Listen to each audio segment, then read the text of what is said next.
Hello guys, we're going to do right now is to connect HP Deskjet 2632 printer to Wi-Fi network. If you connect this printer to Wi-Fi, this blue light will no longer be flashing. It will be steady on. Once you connect this printer to Wi-Fi, the light will be steady on. Right now you can see the two lights. Here, this one is flashing, this is Wi-Fi. So, I turn this printer off. From here. So to do this, you need install HP Smart app on your mobile device. So what we need to do is click open. Okay. So you need to click plus. Okay. So once you click plus, it will search for available printer. Once you click plus, then the next thing to do is to click add printer. So once you click add printer, you can see this printer is right now available Deskjet series.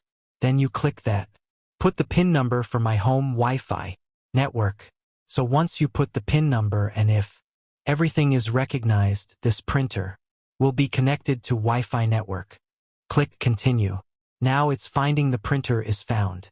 The next thing it's doing is preparing the printer. So this printer is right now connected to Wi-Fi.